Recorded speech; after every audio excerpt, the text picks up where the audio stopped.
Halo semua, balik lagi pada kesempatan kali ini saya akan membawakan review dari Bluetooth receiver VIO BTR13. VIO BTR13 ini merupakan salah satu produk budget dari VIO dengan konfigurasinya Dual CS43131 dengan harganya yang berkisar 65 USD. Sebelum videonya dimulai, seperti biasa disclaimer dulu. BTR13 ini dikirimin oleh VIO-nya langsung, terima kasih banyak. Yuk kita mulai dari penampakan dusnya dulu. Tampak dusnya seperti ini, sampingnya, atas, samping satunya, belakang. Kalau dibuka dapat apa aja sih? Kita buka. Dia packagingnya biasa aja, tapi oke. Waktu itu si Bluetooth receivernya di sini. Di bawah si foam ini, dapat apa lagi? Ini ada, kalau bisa kebuka. Nih kita buka deh. Ya, dapat kitab. Ada quick start guide, ada warranty card, ada kabel C2C. Dan juga ini ada apa namanya saya nggak tahu, gantungan tali kayak gitu. Untuk si Bluetooth receivernya sendiri, tunggu sebentar. Ini dia si Bluetooth receivernya. Sekalian kita masuk ke build quality-nya. BTR13 ini build-nya dari plastik dan juga kaca. To be honest, mungkin karena saya udah kebiasaan pegang device yang bahan metal, balik ke BTR13 ada plastik tuh kayak agak mengerikan ya, agak ringkih kerasanya.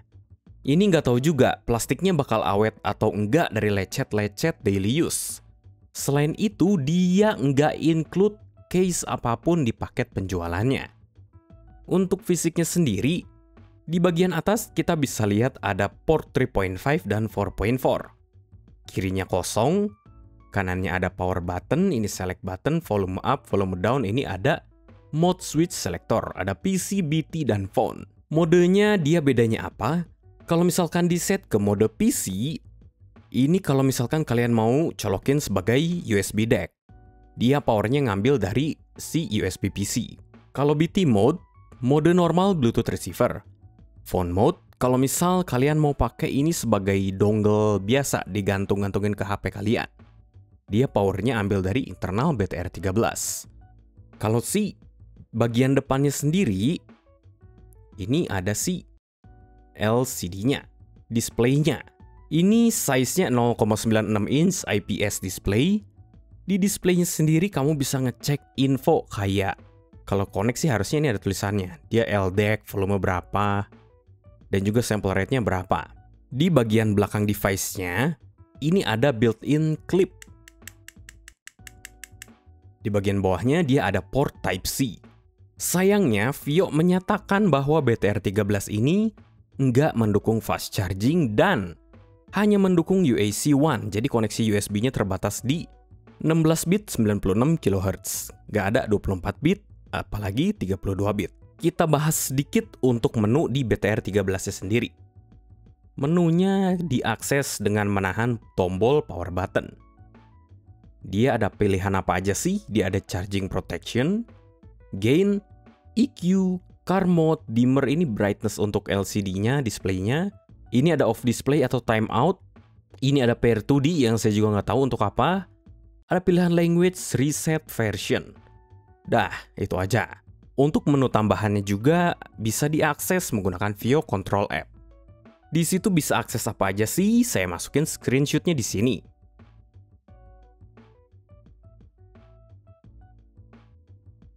Kita bahas baterai dan Bluetooth signalnya. Di unit saya dengan kodek LDAC, saya bisa dapetin baterai life berkisar 7 sampai 7,5 jam.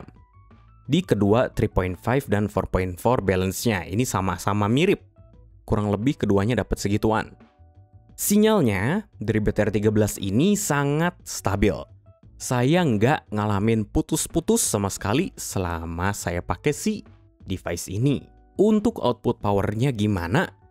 VIO nih nyantumin speknya di 3.5 32 ohm dapat 100 mW, 300 ohm 10 mW. Di balance-nya 32 ohm 220 mW dan 300 ohm 55 mW. Kita bahas sound-nya. Untuk sound-nya sendiri di pair dengan Qears KE4, NF Audio NE4, RA2+, dan RA15. Gambaran besar tonalitinya dia itu neutral, warm, dan smooth. Bass-nya dulu.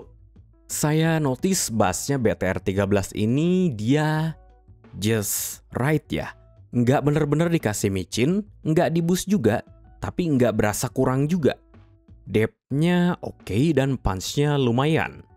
Tapi, kalau misalkan kalian compare-nya ke device yang premium, contoh, kayak BTR 7, BTR 13 ini berasa agak sedikit kurang gimana ya? Kurang dinamik, extension dan raw punch power-nya juga agak kurang, tapi bukan berarti ini jelek. Kalau kita udah nyebut BTR 7, dia memang udah beda kelas aja. Kalau mid-range-nya gimana? Note weight-nya dia bagus, presentasi BTR 13 ini definitely lebih ke arah musikal dibandingkan analytical. Which is good. Kenapa? Karena BTR 13 ini kita mandangnya sebagai device budget. Yang sebagian besar juga mungkin bakal payer si BTR 13 ini dicolokinnya sama cans atau IM atau headphone yang budget juga. Jadi misalkan kalau misal si IM yang kalian colokin tuh agak metalik dikit, dicolok BTR 13 ini bisa ngebantu kompensasi ngebikin IM yang kalian colokin tuh jadi lebih sedikit organik suaranya. Kalau treble-nya gimana? Dia smooth, extension dan detailnya bagus untuk sebuah budget device. Kurang lebih BTR 13 ini ada di kelas yang sama dengan sub 100 USD dongle. Tapi BTR 13 ini bagusnya dia lebih simple dan mudah dan fleksibel untuk digunakan karena dia punya fiturnya Bluetooth. Kita masuk ke bagian technicality-nya.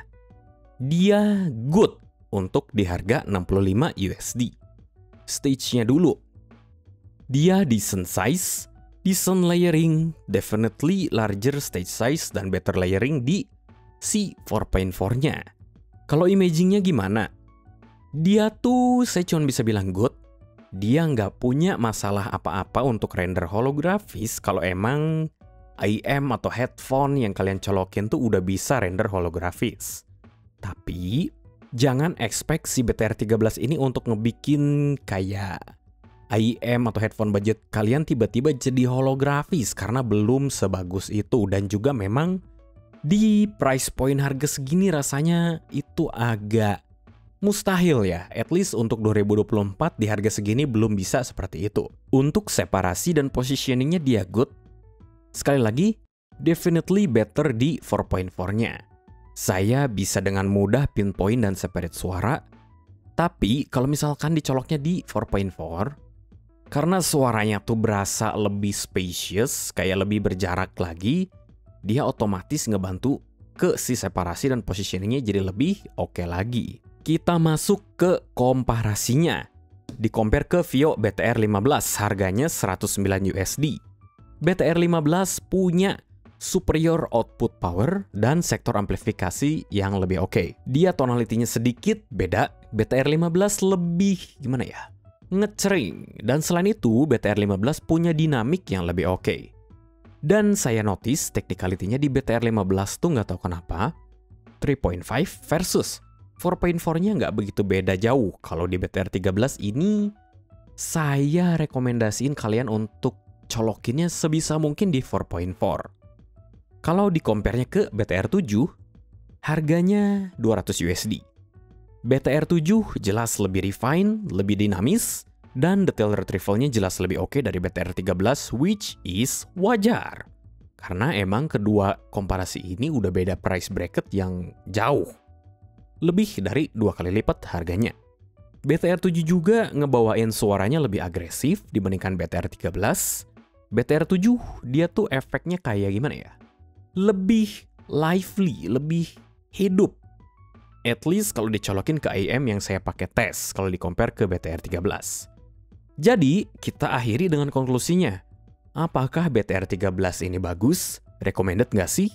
Jawabannya yes, BTR 13 ini bagus dan kurang lebihnya dia memang ada di level yang sama kayak dongle-dongle gundal-gandul sub 100 USD keluaran tahun lalu. Tapi bedanya BTR 13 ini dia ada Bluetooth. Tapi keep your expectation in check. Karena BTR 13 ini bukan sebuah giant killer. Tapi untuk harganya BTR 13 ini merupakan opsi yang bagus untuk jadi everyday carry item. BTR 13 ini dia nawarin suara yang musikal, warm, smooth, dan easy to listen. Selain itu BTR 13 ini dia bener-bener nggak ada noise, nggak ada hiss, dan juga makainya tuh simple karena ya Bluetooth.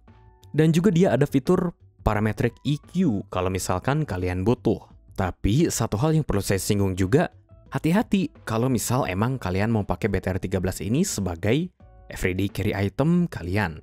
Karena bodinya dia plastik. Dan nggak tahu ini plastiknya seberapa tahan atau enggak terhadap goresan.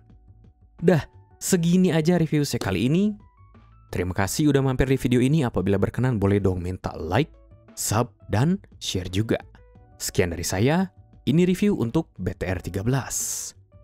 Bye-bye.